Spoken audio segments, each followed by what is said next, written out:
Sistem suria kita begitu besar dan luas. Hampir mustahil untuk membayangkan saiznya jika kita menggunakan unit biasa.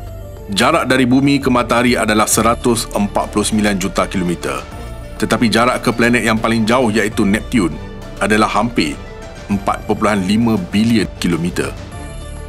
Bandingkan jarak terjauh yang anda boleh pergi dengan berjalan kaki mungkin sekitar 70 kilometer dan ISS pula bergerak sekitar 644,000 km dalam tempoh 24 jam.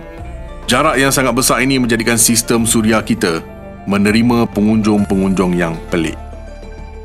Astrolab tidak membicarakan mengenai alien, akan tetapi pada awalnya orang ramai takut jika ia merupakan kapal angkasa asing. Apakah objek tersebut? Kita akan membongkar misteri objek lonjong yang datang dari luar sistem suria, bergerak secara pelik dan sangat pantas.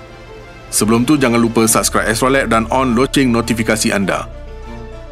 Assalamualaikum dan salam angkasa dari Astrolab. Sekilas fakta. Pada tahun 2017, ahli astronomi menemui objek ganjil dan pelik terbang bebas memasuki sistem suria. Pengunjung misteri yang dinamakan Oumuamua ini melakukan gerakan terdekat dengan matahari sebulan sebelum muncul di radar. Pada ketika saintis baru sahaja mengesannya, ia sudah pun meluncur laju dari sistem suria kita dalam perjalanan menempuh kosmos. Penampilannya mencetuskan rasa ingin tahu dan minat yang meluas, terutamanya kerana ia merupakan objek antara najam pertama yang diketahui melawat sistem suria kita. Pecutan misteri objek berhampiran matahari malah menyebabkan ahli astronomi dari Harvard membuat spekulasi bahawa ia mungkin kapal angkasa asing.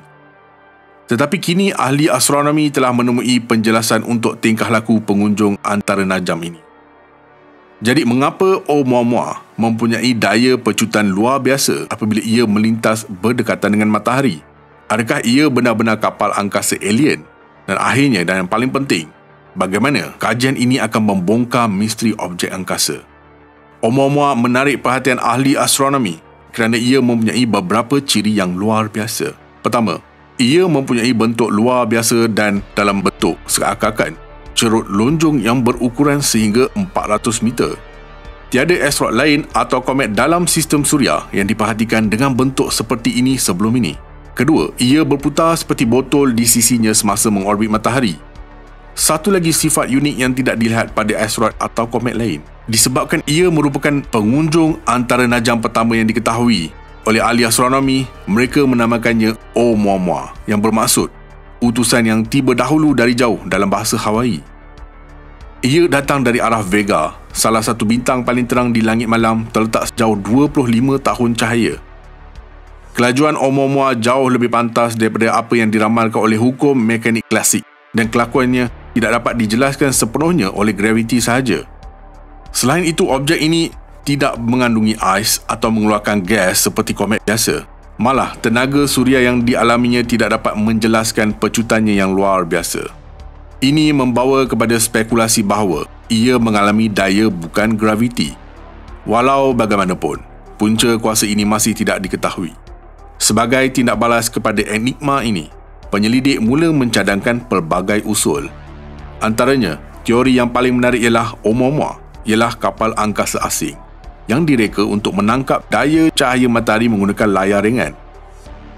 Saintis Harvard mencadangkan bahawa ia adalah cakra nipis yang dihasilkan oleh tamadun asing maju untuk mengembara merentasi Bima Sakti. Manakala hasil daripada teori ini padan dengan data sedia ada, idea bahawa Oumuamua dikaitkan dengan tamadun asing sukar diterima ramai. Hasilnya, penjelasan lain yang lebih semula jadi telah dicadangkan yang lebih mudah dihadam dan difahami. Apabila komet menghampiri matahari dalam beberapa unit astronomi, pemanasan suria menyebabkan pembebasan gas dan debu dari permukaannya. Satu proses yang dikenali sebagai proses nyak gas komet. Ini menyebabkan pembentukan koma dan eko yang boleh diperhatikan di sekeliling komet sebagai gas. Apabila gas terbebas dari permukaan, ia memberi tekanan pada komet memberikan sumber pecutan tambahan. Ini boleh disamakan dengan bagaimana gas exhaust memberikan tujahan kepada roket. Tetapi masalahnya ialah fenomena ini cuma menerangkan Sebahagian pecutan yang diperhatikan di Oumuamua dan pembebasan gas yang keluar dialaminya berbeza daripada apa yang diperhatikan dalam komet biasa. Pada tahun 2020, ahli astronomi mencadangkan bahawa pecutan objek boleh dikaitkan dengan pemejal luapan hidrogen molekul.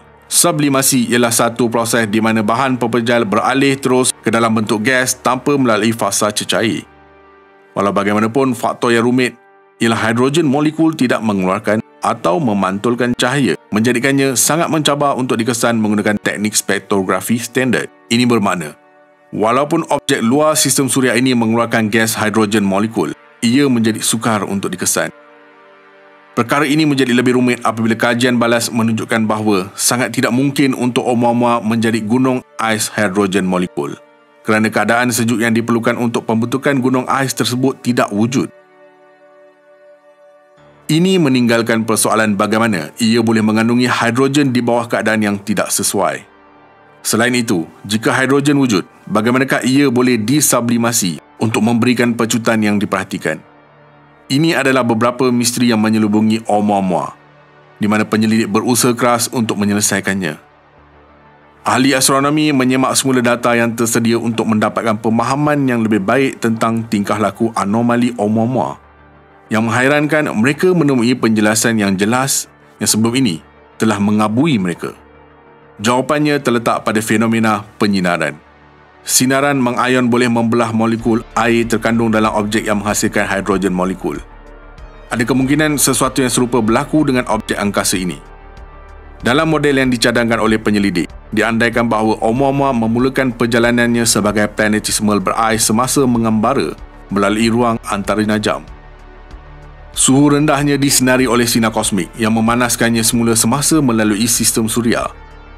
Eksperimen telah menunjukkan bahawa apabila sinaran suria memanaskan ais, ia berubah daripada struktur amorphous kepada struktur kristal, memaksa gelembung gas hidrogen dibebaskan.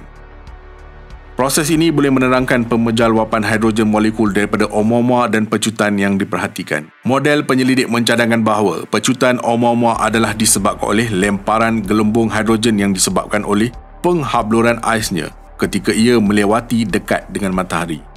Menurut data, kebanyakan hidrogen yang dihasilkan daripada pemprosesan in situ kekal terperangkap dalam matriks air sehingga ia dipanaskan pada suhu berkisar antara 15 hingga 140 Kelvin. Bagi Oumuamua, suhu ini boleh dicapai antara 50 dan 250 cm, kira-kira 8.2 kaki di bawah permukaan, dengan syarat batu itu mempunyai profil kekonduksian yang rendah. Walau bagaimanapun, untuk kekonduksian haba yang lebih tinggi, suhu yang diperlukan dicapai sehingga 8 meter seperti yang ditunjukkan dalam rajah kertas penyelidikan ini. Walaupun komet biasanya mengalami fenomena pembebasan gas, kesan pecutan yang berkaitan hampir boleh diabaikan untuk komet yang melintasi beberapa batu. Walau bagaimanapun, oleh kerana Oumuamua adalah sangat kecil, gas keluar molekul boleh memberikan daya yang mencukupi untuk menghasilkan pecutan yang ketara. Jadi ini adalah salah satu penjelasan semula jadi terbaik yang menerangkan tingkah laku objek misteri luar sistem suria yang pertama. Tetapi ini juga mungkin bukanlah yang terakhir. Ahli astrofizik Avi Loeb yang mencadangkan bahawa Oumuamua adalah teknologi asing mempunyai pandangan yang berbeza mengenai suhu permukaannya dan kertas kerja telah dikemukakan yang membincangkan perkara yang sama. Oumuamua kini berada jauh dan bergerak dengan kelajuan tinggi, menjadikannya mustahil untuk melihat dengan lebih dekat. Setakat ini kita hanya boleh bergantung pada data yang telah kita miliki atau pada masa depan apabila kita mungkin mempunyai peluang untuk memerhati objek lain yang menunjukkan pecutan yang sama tanpa koma maupun eko. Teori yang lebih eksotik mungkin muncul untuk menjelaskan perjalanan dan asal-usul Oumuamua. Apa pendapat anda? Jangan lupa like, komen, share dan subscribe. Astrolab signing off from space.